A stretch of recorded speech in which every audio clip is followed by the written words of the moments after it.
Capillary মানে হচ্ছে একটা ক্যাপিলারি টিউব যেটা রেডিয়াস খুব কম। এই যেরকম ছবি আঁকছি এত বড় কিন্তু নয়। যদি সঠিক মাপে আঁকতে চাই তাহলে ক্যাপিলারি টিউবটা হচ্ছে কিন্তু এরকম, একদম যেটা আঁকছি সেইটুকুই। এটা টু স্কেল, একদম স্কেলে আঁকা আছে। আর এটা বড় করে দেখানো হচ্ছে কারণ আমি ভিতরে আঁকি বুকি করব, সেটা যাতে ক্লিয়ার হয় সেজন্য এটাকে বড় করে দেখাচ্ছি। তো এই ক্যাপিলারি টিউবটাকে ভালো করে ভিতরটা পরিষ্কার করতে হবে যাতে কোনো তেল না লেগে থাকে এখানে।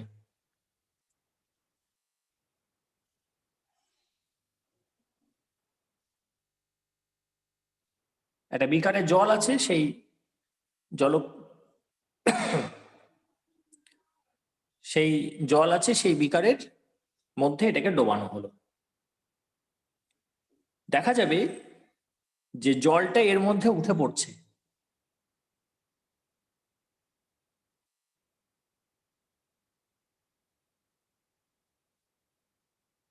জলটা এর মধ্যে এরকম করে উঠে পড়ছে।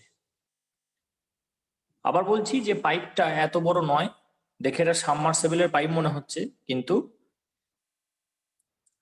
বোঝাবার জন্য এটাকে করা এত বড় করে, আসলে এটা এরকম দেখতে। তো জলটা উঠে পড়বে এবং যে মেনিসকাসটা এখানে তৈরি হবে সেটাকে বলা হচ্ছে কনকেভ মেনিসকাস। দেখতে হয় বাইরে থেকে, তাহলে বাইরে থেকে দেখলে এটা কেমন দেখতে, এটা কনকেভ মেনিসকাস, অবতল। কতটা জল তল উঠলো সেইটা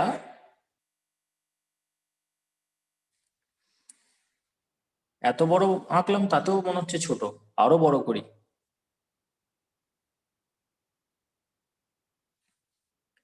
এখান থেকে এটাকে জুম করলাম, এখান থেকে এটাকে জুম করছি।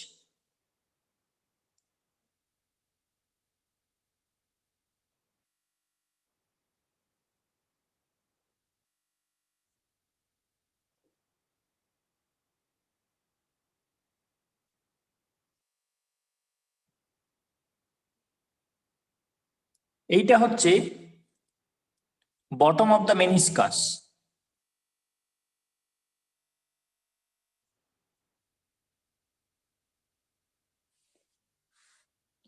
আর এটা হচ্ছে লেভেল অফ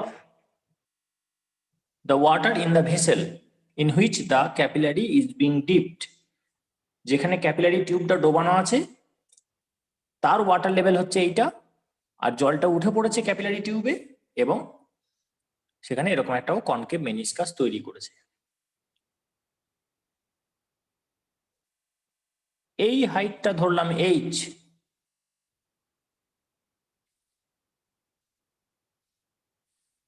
আর ক্যাপিলারি টিউবের রেডিয়াসটা ধরলাম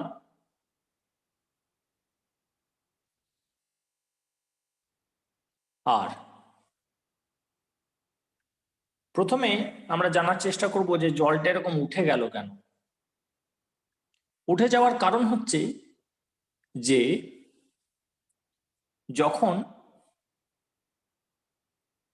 কোনো লিকুইডের সাথে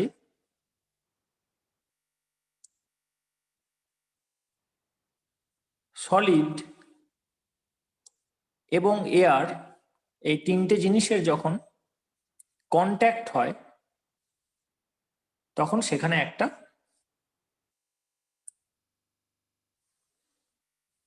সেট অফ ফোর্স কাজ করে। এটা যদি লিকুইড সারফেসটা হয়, এটা লিকুইডটা, এটা সলিডটা, আর এটা এয়ার, তাহলে এইটা একটা কাজ করবে, এটার নাম হচ্ছে গামা।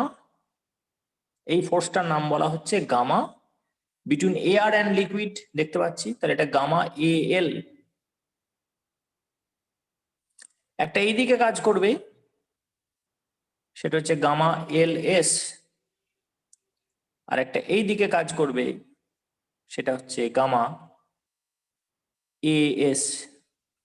এখানে এ আর সলিড আছে, তাহলে এ এস, এখানে এয়ার আর লিকুইড আছে, তাহলে এল, আর এটা হচ্ছে যে এলএস।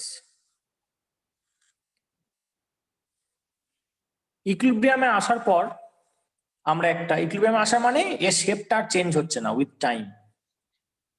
সেক্ষেত্রে আমরা লিখবো gamma S equals to gamma LS plus gamma L cos theta. থিটাটা কি? লিকুইডের দিকে গামা এল এবং গামা এলএস এর মধ্যেকার অ্যাঙ্গেল। তাহলে যদি কস থিটাটা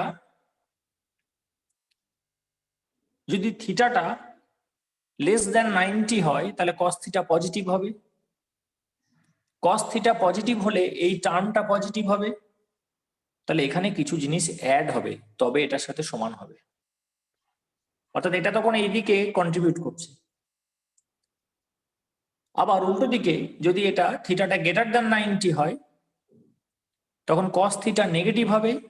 নেগেটিভ হলে এখান থেকে বাদ যাবে কিছু, দিয়ে এটার সাথে সমান হবে। এখানে যে কেসটা দেখানো হয়েছে সেটা হচ্ছে থিটা লেস দ্যান 90। অর্থাৎ তাতে কি হবে,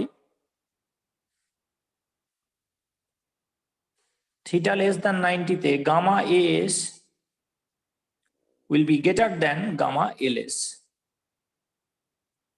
কেন বলছি না, গামা এলএস এর সঙ্গে কিছু একটা পজিটিভ জিনিস যোগ করলে তবে গামা এস হয়। অর্থাৎ এটা যদি 10 হয়, 10-এর সঙ্গে একটা পজিটিভ জিনিস 2 যোগ করলে তবে এটা হয়। তাহলে এটা 12 হচ্ছে, তাহলে 12 ইকুয়াল টু 10 প্লাস 2, তাহলে 12 গ্রেটার দেন 10, তাহলে gamma S greater than gamma LS. আরেকটা কন্ডিশন হতে পারে এরকম, লিকুইডটা এরকম রইলো, সেক্ষেত্রে গামা এলটা এরকম ভাবে কাজ করবে।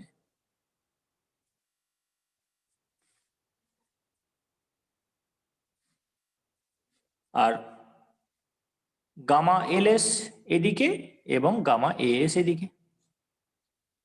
অ্যাঙ্গেলটা হয় লিকুইডের দিকে, তাহলে থিটাটা এখানে দেখতে পাচ্ছি গ্রেটার দ্যান 90। গ্রেটার দ্যান 90 মানে কস থিটা নেগেটিভ, তাহলে এই অংশটা থেকে কিছু একটা বাদ দিলে এটা তৈরি হচ্ছে।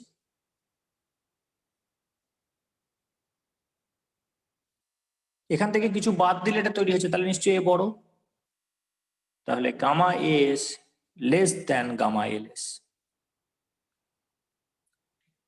এই দুটো ধরন পাওয়া যাবে। একটাতে কি হচ্ছে, এই দিকের ফোর্সটা বড় হচ্ছে, গামা এসটা বড় হচ্ছে দেন গামা এলএস।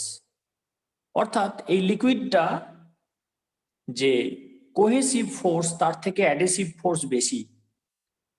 অ্যাডহেসিভ মানে ডিফারেন্ট মেটেরিয়ালের মধ্যে যে অ্যাট্রাকশন, লিকুইড অ্যান্ড সলিড, এটা সারফেস। আর কোহেসিভ মানে নিজের মধ্যে, লিকুইডের নিজের মধ্যে, তাহলে নিজের মধ্যে যে অ্যাট্রাকশন তার থেকে এই দিকটা বেশি বলে কি হলো, একে টেনে এরকম সারফেসের উপর ফেলে দিচ্ছে। এর এক্সাম্পল হচ্ছে glass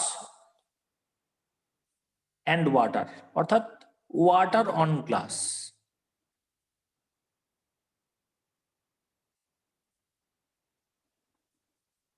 this is the example. কাঁচের ওপর জল পড়লে জলটা এরকম হয়ে যায়, কারণ কাঁচের সঙ্গে জলের মলিকুলের ইন্টারাকশনটা জলের নিজের মধ্যে যে ইন্টারাকশন তার থেকে বেশি। Adhesive force is greater than cohesive force. সে কারণে জল কাঁচকে ভেজায়। ভেজায় মানে আমি যদি জল ভরি কাঁচে, কাঁচের গ্লাসে বা কাঁচের কোনো পাত্রে, আমি যদি উল্টো করে ওটাকে ফেলে দিই জলটাকে, তারপরেও দেখবো জল লেগে আছে। অন্যদিকে যদি মার্কারি নেওয়া হয়, মার্কারি অন গ্লাস, বা যদি পদ্ম পাতায় জল নেওয়া হয়, বা যদি মোমের ওপরে জল ফেলা হয়, সেক্ষেত্রে গামা এলএসটা বেশি, অর্থাৎ কোহেসিভ ফোর্সটা বেশি, নিজের মধ্যে আকর্ষণ বলটা বেশি দেন অ্যাডেসিভ ফোর্স, সেক্ষেত্রে এটা গুটিয়ে আসবে জলটা বা মার্কারিটা। পদ্ম পাতায় জল ফেলে দেখা যায় যে জলটা দৌড়ে বেড়াচ্ছে পদ্ম পাতার উপরে। মার্কারি কাঁচের উপর রাখলে মার্কারি কাঁচের উপরে দৌড়ে বেড়ায়, ভেজায় না এই কারণে। তো আমরা যেটা দেখলাম যে জলের সঙ্গে কাঁচের সম্পর্কটা হচ্ছে যে জল কাঁচকে ভেজায়। তাহলে ভেজায় মানে কি? তাহলে সারফেসটা কি হবে? এরকম, এটা যদি গ্লাস হয়, একটা গ্লাস অ্যাপারেটাস হয়, তাহলে মেনিসকাস এরকম হবে না। কাঁচকে ভেজানোর জন্য এই দিকটাতে একটু উঠে পড়েছে, এই দিকটাতে একটু উঠে পড়েছে, তাই কি হয়ে গেছে? এরকম কার্ভেচার হয়ে গেছে। নিজের মধ্যে যে আকর্ষণ তার থেকে কাঁচের সাথে আকর্ষণটা বেশি, ফলে এখানটা আরেকটু যেন কাঁচকে পেতে চাইছে, দিয়ে উঠে পড়েছে দুটো ধার। এইবার যখনই এটা উঠে পড়লো তখনই কি হলো? এই বরাবর সারফেস টেনশনটা কাজ করবে। কিসের? কোন সারফেস টেনশন? এই যে দেখতে পাচ্ছি আমরা gamma S greater than gamma LS, এই যে ব্যালেন্সড আনব্যালেন্সড যে ফোর্সটা, সেইটাকে আমরা বলছি। তাহলে এই যে কাঁচ যে জলটাকে টেনে ওপরের দিকে ধরছে, সেই টানাটা হচ্ছে এখানে গামা সারফেস টেনশন। এইবার আমরা এটাকে ক্রস সেকশনাল ভিউ দেখাচ্ছি, প্রস্থচ্ছেদের ক্ষেত্রফল প্রস্থচ্ছেদ করে দেখাচ্ছি ভিউটা। এটা একটা পয়েন্ট যদি হয়, তাহলে ওপর থেকে যদি এরিয়াল ভিউ নিই, তাহলে মেনিসকাসটা তো এরকম ভিতর দিকে ঢুকে গেছে, ধারগুলো উঁচু, ভিতর দিকে ঢুকে গেছে। তাহলে এই যেটা দেখলাম, এই যে গামাটা কাজ করছে, এটা একটা পয়েন্টে কাজ করছে। এরকম তার পরের পয়েন্টে আবার একটা গামা কাজ করবে, তার পরের পয়েন্টে আবার একটা গামা কাজ করবে। তাহলে টোটাল এরকম কতগুলো পয়েন্ট আছে এখানে, কে বলতে পারবে?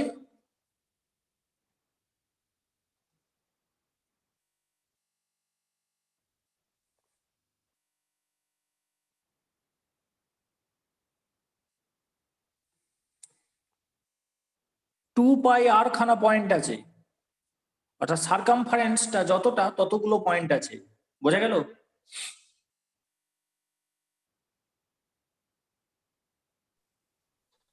এই যেটা দেখাচ্ছি এটা কাজ করছে, এটা তো এই মেনিসকাসটা তো এরকম নয়, মেনিসকাসটা তো ওপর থেকে দেখলে গোল।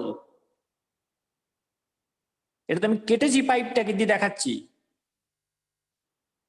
তাহলে ওপর থেকে দেখলে এরকম, এটা ঘুরছে ওপরে এরকম করে।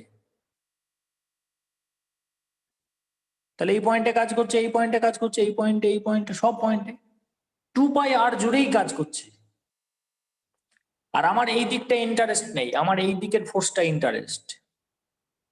তাহলে এটা যদি অ্যাঙ্গেল থিটা হয়, অর্থাৎ এই অ্যাঙ্গেলটা যদি থিটা হয় লিকুইডের সঙ্গে সলিডের যে কন্ট্যাক্ট অ্যাঙ্গেলটা, তাহলে গামার এইদিকে যে কম্পোনেন্টটা কাজ করবে সেটা হবে gamma cos theta.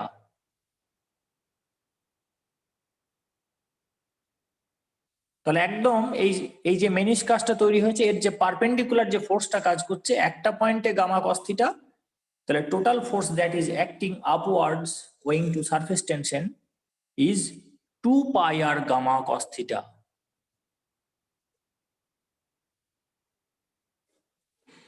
Total force that is acting upward, সেটা হচ্ছে 2 পাই আর গামা কস থিটা। এই অবধি কোনো ডাউট থাকলে বল, এই অবধি ডাউট থাকলে ক্লিয়ার করে নে, না হলে এরপর আরো কঠিন হবে। হ্যাঁ বল। স্যার ওখানে মানে টোটাল ফোর্সটা তো গামা কস থিটা ইনটু 2 হবে, বিকজ মানে দুদিক থেকে দুদিক নয়,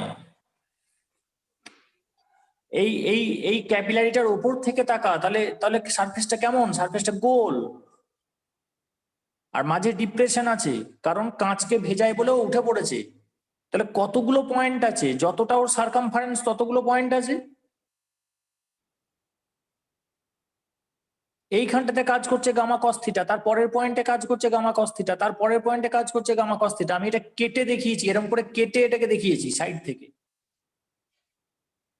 তাহলে টোটাল ফোর্স কাজ করবে 2 পাই আর গামা কস থিটা।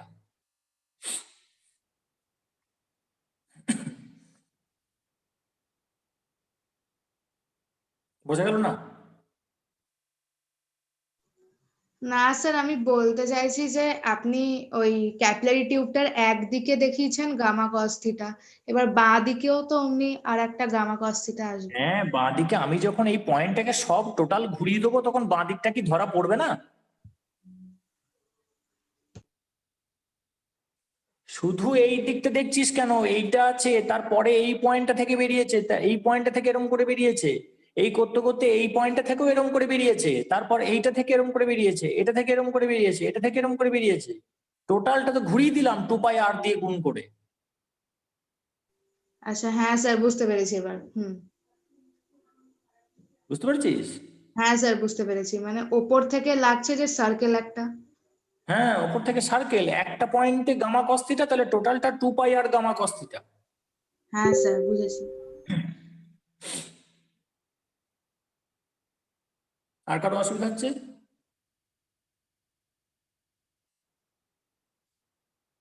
ডাউট থাকলে ক্লিয়ার করে নে, এরপর ঘেঁটে যাবে কিন্তু।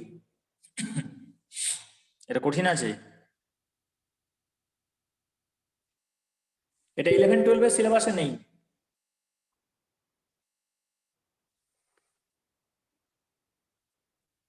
সৌরভ, অতনু, শ্রাবণী, বুঝতে পেরেছিস? স্যার ঠিক আছে। হ্যাঁ স্যার, ঠিক আছে।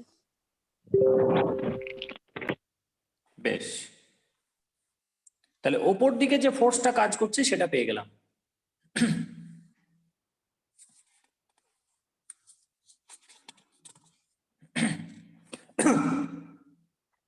এইবার আসছে জলের ওজন।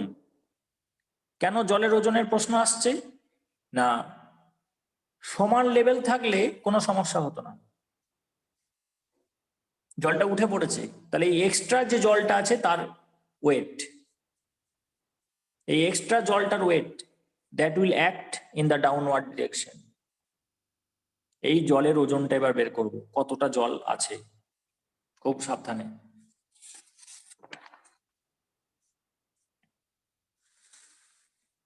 কতটা জলের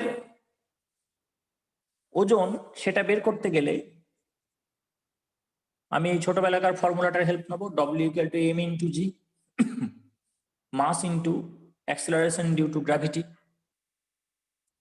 মাস বের করতে গেলে আমি যেটার হেল্প নেবো সেটা হচ্ছে যে volume of the liquid into density of the liquid. Volume মানে হচ্ছে সিসি, আর এটা gram per cc, cc cc কেটে যাবে, গ্রাম পড়ে থাকবে, গ্রাম মানি mass, into G. Density of water বসিয়ে দেবো যদি ওয়াটার থাকে, মার্কারি বসিয়ে দেবো যদি মার্কারি থাকে। যে লিকুইড থাকবে, মার্কারি থাকলে রাইজ হয় না, ডিপ্রেশন হয়, সেটা আমরা পরে দেখব। অ্যাক্সেলারেশন ডিউ টু গ্র্যাভিটির মান জানা আছে, জল নিয়েছি, জলের ডেন্সিটি জানা আছে অ্যাট অল টেম্পারেচারস। ভলিউমটা বের করতে হবে। ভলিউমটা বের করার জন্য একটা ট্রিটমেন্ট করব।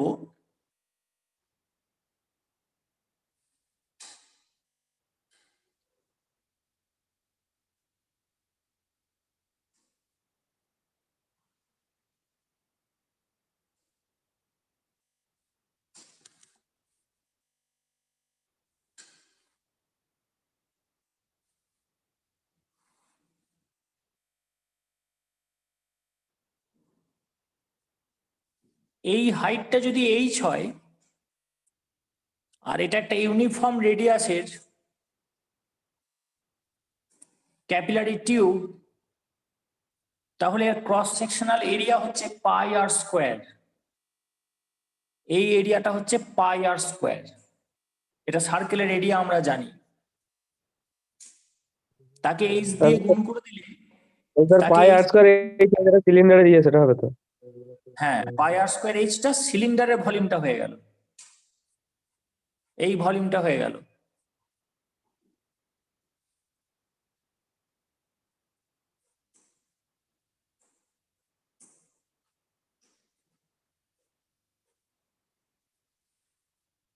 কিন্তু এখনো এই অংশটা বাকি আছে।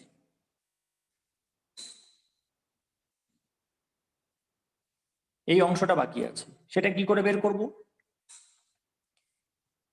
মেনিসকাসের যে রেডিয়াস, এই রেডিয়াস আর এই রেডিয়াস সমান নাও হতে পারে। এইটা হচ্ছে ক্যাপিলারি রেডিয়াস, আর মেনিসকাসটা এরকমও হতে পারত। অর্থাৎ দাঁড়াতো একবার,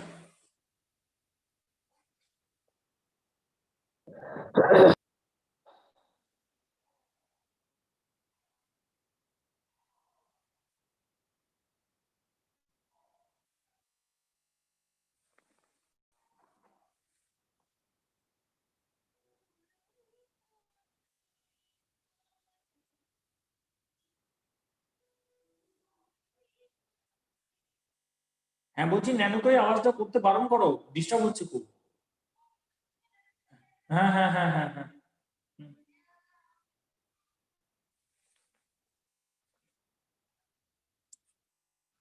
পাই আর স্কোয়ার এইচ, আমি এই সিলিন্ডারের ভলিউমটা পেয়ে গেলাম। এটা ছাড়াও একটা অংশ রয়েছে, এটা বের করব। এখন মেনিসকাসটা এরকম হতে পারে, এরকম হতে পারে, মেনিসকাসটা এরকম হতে পারে। তাহলে নট নেসেসারি যে এর যে রেডিয়াস হবে সেই রেডিয়াসের সঙ্গে মেনিসকাসটা সমান হবে। এটা হলে ছোট হয়ে যাচ্ছে, এটা হলে বড় হয়ে যাচ্ছে। কিন্তু এটা যদি আলাদা ধরি তাহলে আমি আর বের করতে পারবো না। সেই জন্য টু আ গুড অ্যাপ্রক্সিমেশন আমরা ধরে নিলাম যে এই দুটো জিনিস সেম। এটাও আর ধরে নিলাম, এটাও আর ধরে নিলাম, যেহেতু ক্যাপিলারিটা খুব এবার আর ছোট। হবে না তো? হ্যাঁ, আর তো হবে না। না আর হবে না, কিন্তু খুব বেশি পার্থক্যও হবে না। যেহেতু ক্যাপিলারিটা খুব ছোট, তাই মেনিসকাসের এমন কিছু মাপ হবে না যাতে করে এটা আর এর থেকে বহু গুণ হয়ে যায়। সামান্য ডিফার করবে পয়েন্টের পরে দ্বিতীয় বা তৃতীয় ঘরে। এটা ছবিটা বড় করে এঁকেছি বলে আমার কাছে অনেক অপশন রয়েছে, আমি এরকম করব, আমি ছোট করব, কিন্তু ওখানে মেনিসকাসটা যেরকম দাঁড়ায় তাতে এক্স্যাক্ট আর না হলেও সেটা আর এর থেকে খুব বেশি ডিফার করে না, খুব সামান্য ডিফার করে। তাহলে এটা অ্যাপ্রক্সিমেশন, যেহেতু মিলছে না, কিন্তু দ্য অ্যাপ্রক্সিমেশন ইজ গুড, এররটা খুব বড় নয় বলে। তাহলে এইটাকে আমি আর ধরলাম। তাহলে এটাকে যদি আর ধরি তাহলে প্রথমে আমি একটা কাজ করব, এখানে আমি আর একটা ছোট সিলিন্ডার ধরে নিচ্ছি, এইখান থেকে শুরু করে এইটা অবধি, যেমন এইটা নিলাম সেরকম এইটা। তাহলে এই সিলিন্ডারটার ভলিউমটা বের করি। এই সিলিন্ডারটার ভলিউম হবে পাই আর স্কোয়ার, অর্থাৎ এর যে এরিয়াটা, এটা তো সার্কেল, পাই আর স্কোয়ার ইনটু এটার হাইট হচ্ছে আর, তাহলে আর দিয়ে গুণ হলো। এটা সিলিন্ডারটার গোটাটার হাইট পেয়ে গেলাম, সরি ভলিউম পেয়ে গেলাম। এটাও পাই আর স্কোয়ার এইচ, এটা পাই আর স্কোয়ার ইনটু এই আরটাই হচ্ছে এখন হাইট, তাহলে এই অংশটার ভলিউমটা পেয়ে গেলাম। এবার আমি এই যে মেনিসকাস সেটাকে কমপ্লিট করব কাল্পনিক রেখা দিয়ে। তাহলে এটা স্ফিয়ার, এটা স্ফিয়ারের ভলিউম কত? স্ফিয়ারের ভলিউম হচ্ছে 4/3 পাই আর কিউব। এই স্ফিয়ারটার ভলিউম হচ্ছে 4/3 পাই আর কিউব। ওপরের অর্ধেকটা আমার দরকার নেই, শুধু নিচের অর্ধেকটা দরকার, অর্থাৎ এই অঞ্চলটা আমার দরকার। আস্তে আস্তে, হ্যাঁ বলছি আপনি এটা রেকর্ড করছেন, আমার না খুব নেটওয়ার্কের গন্ডগোল, কথাগুলো সব হ্যাঁ হ্যাঁ হ্যাঁ রেকর্ড কেটে হচ্ছে, চিন্তা যাচ্ছে, নেই, চিন্তা নেই, রেকর্ড হচ্ছে। তাহলে প্রচন্ড কথা কাটছে। হ্যাঁ ঠিক আছে, রেকর্ড হচ্ছে, রেকর্ড হচ্ছে, কালকে পেয়ে যাবি। বেশ, এই অংশটা, এই অংশটা আমার দরকার, ওপরটা দরকার নেই। তাহলে আমি পাতি এটাকে 2 দিয়ে ভাগ করে দেবো। তাহলে টোটাল এই যে ওপরের সিলিন্ডারটার ভলিউম পেলাম এইটা, আর এই যে হেমিস্ফিয়ার যেটা অর্ধগোলক, তার ভলিউম পেলাম এইটা। ওটা থেকে এটা মাইনাস করে দিলে হয়ে গেল। বিয়োগ করে দেবো, ঠিক, এইটা থেকে এটা বিয়োগ করে দেবো, তাহলে আমি এই যে ডটেড জায়গাটা যেটা আমার এক্সট্রা সেটা পেয়ে যাব। তাহলে এটা হবে বিয়োগ, তাহলে এটা আসছে পাই আর কিউব মাইনাস 2/3 পাই আর কিউব। একটা থেকে 2/3 বাদ, তাহলে 1/3 পড়ে থাকবে, তাহলে 1/3 পাই আর কিউব। এইটা হচ্ছে এই এক্সেস ভলিউমটা, সেইটা এখানে বসিয়ে দিলাম। তার মানে পাই আর কিউব বাই 3। তাহলে ওজনটা আরেকবার লিখি। Weight of the liquid in the capillary tube, সেটা হচ্ছে পাই আর স্কোয়ার, আমি কমন নিয়ে নিলাম, তাহলে ভিতরে পড়ে থাকছে H plus R by 3। Pi R square common নিলে এখানে আর কিউব আছে, তাহলে পাই আর স্কোয়ার কমন নিলে আর বাই 3 পড়ে থাকবে, আর এখানে এইচ পড়ে থাকবে, বাইরে পাই আর স্কোয়ার, এখানে হলো ইন্টু রো ইন্টু জি। এটা হচ্ছে সেই ওয়েটটা যেটা ডাউনওয়ার্ড ডিরেকশনে কাজ করবে due to this excess height. আর এত দূর জলটাকে তুলে রেখেছে কে? তুলে রেখেছে ওই সারফেস টেনশনের যে ফোর্সটা, সেই দায়ী এটাকে তোলার জন্য। So it will be equal to the force that is acting upwards at equilibrium. কারণ জলটা প্রথমে উঠবে উঠবে উঠবে উঠবে উঠবে, এখানে এসে দাঁড়িয়ে যাবে, তার মানে ইকুইলিব্রিয়াম চলে এসছে। অর্থাৎ কখন দাঁড়িয়ে যাবে? যখন এটা হবে equal to 2 pi R gamma cos theta, যেটা আগে বের করলাম। তাহলে এখান থেকে আমি গামার মানটা পেয়ে যাব। গামা ইকুয়ালস টু এই 2 পাই আর এবং কস থিটা এদিকে চলে আসবে, পাই আর স্কোয়ার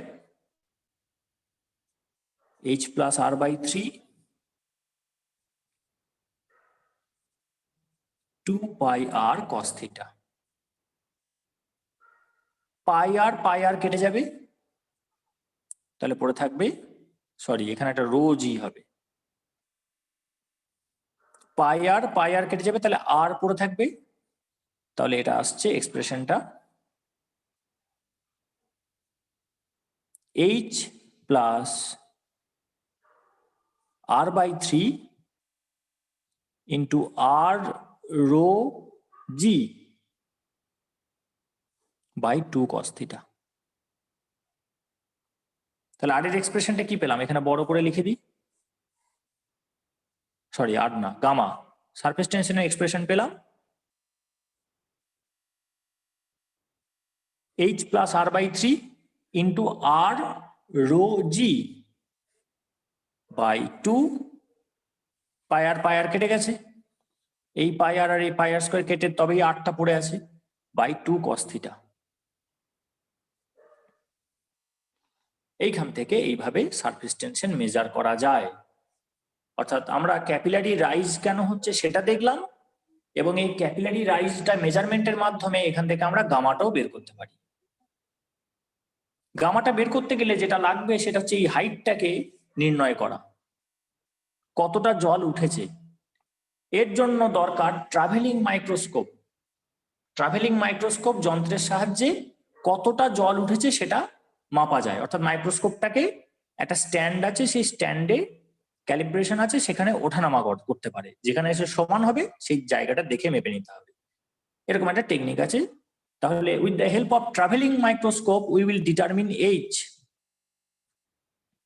জলের ডেনসিটি টেবিল আছে, টেম্পারেচার মেপে নিতে হবে, সেই টেম্পারেচারে জলের ডেনসিটি কত, অর্থাৎ যেদিন এক্সপেরিমেন্ট করছি সেদিনের ল্যাবরেটরি টেম্পারেচার দেখে নিতে হবে থার্মোমিটারে। এবার সেই টেবিলটার সাহায্য নিয়ে দেখতে হবে যে ওই টেম্পারেচারে জলের ডেনসিটি কত, সেটা বসিয়ে দিলাম, জি এর মান জানা আছে বসিয়ে দিলাম। এখন আর রেডিয়াস অফ ক্যাপিলারি টিউব কি করে বের করব? এটা খুব চ্যালেঞ্জিং। রেডিয়াস অফ ক্যাপিলারি টিউবের বের করার নিয়ম হচ্ছে যে ক্যাপিলারির একটা প্রান্তকে সিল করতে হবে, সিল করে তাতে ফুল মার্কারি ভরে দিতে হবে, বা ফুল না ভরলেও কিছুটা মার্কারি ভরে দিতে হবে। এবার সোজা করে দাঁড় করিয়ে দিলাম, দিয়ে ওজন করে নিলাম, এতটা মার্কারি ভরলাম, দিয়ে এটাকে ওজন করে নিলাম, আবার ফাঁকাটা ওজন করে নিলাম, তাহলে বিয়োগ করলে মার্কারির ওজনটা পেয়ে গেলাম কতটা এখানে আছে, কতটা মার্কারি আছে ওজন পেয়ে গেছি, মার্কারির ডেনসিটি জানা আছে, তাহলে মার্কারি ভলিউম পেয়ে যাব। এই হাইটটা এবার আবার ট্রাভেলিং মাইক্রোস্কোপ দিয়ে মেপে নিতে হবে। তাহলে ভলিউম মানে হচ্ছে পাই আর স্কোয়ার ইন্টু এইচ। পায়ের মান জানা আছে, হাইটটা ট্রাভেলিং মাইক্রোস্কোপ থেকে পেয়ে গেলাম, তাহলে এখান থেকে আর এর মানটা পেয়ে গেলাম। তাহলে with the help of weighing of pellet of mercury using this capillary tube we can get the value of R. এখন এই এক্সপেরিমেন্টে যে এইচ এবং আর এর মেজারমেন্ট করতে গিয়ে যা এরর হবে তার থেকে অনেক কম এরর হচ্ছে এই এররটা, যে এই দুটো রেডিয়াস সমান নয়। সেই জন্যই বলছিলাম যে to a good approximation we can ignore this dissimilarity. বোঝা গেল? হ্যাঁ স্যার। আরেকটা হচ্ছে যে থিটার মান যখন স্মল হয়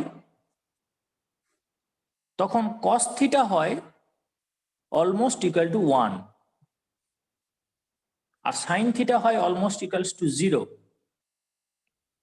তাহলে কস থিটার মান যদি 1 হয়, এটা থিটাটা খুব কম হয়, এটাও আমরা একটা অ্যাপ্রক্সিমেশন নিয়ে এটাকে ছোট করে দিতে পারি, তাহলে থিটার কাজটাই আর থাকবে না, মানে থিটা মেজারমেন্টের ঝামেলাটাই আর থাকবে না। তাতে ভুল হবে, কিন্তু ভুল তো ওপরেও করছি আর ভুলটা সামান্য, তাহলে এখানে যেটা পাবো আমরা কাছাকাছি যেতে পারবো। আর অ্যাঙ্গেলটা যদি মাপতে পারি তাহলে ভালো, মাপার ঝামেলা আছে বিরাট, ক্যাপিলারির মধ্যে কতটা বেঁকে আছে আমি মাপবো কি করে?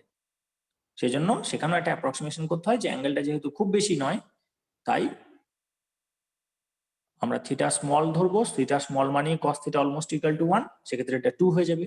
তাহলে এইচ আর আর মেপে নিলেই হবে। সেই আরটাই এখানে বসলো। রোটা জলের ডেনসিটি টেবিল থেকে পেয়ে গেলাম আফটার মেজারিং টেম্পারেচার, জি এর মান জানা আছে, that will give us gamma. বোঝা গেল? কোনো ডাউট থাকলে বল।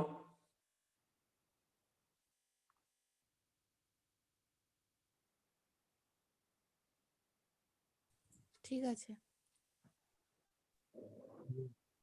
ঠিক আছে স্যার। এবার যদি মার্কারি নিই তাহলে কি হবে?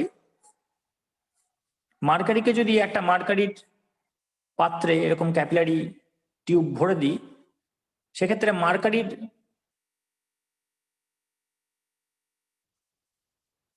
ইয়েটা তো সারফেসটা এরকম হয়, কারণ মার্কারি কাঁচকে ভেজায় না, এর কোহেসিভ ফোর্সটা বেশি।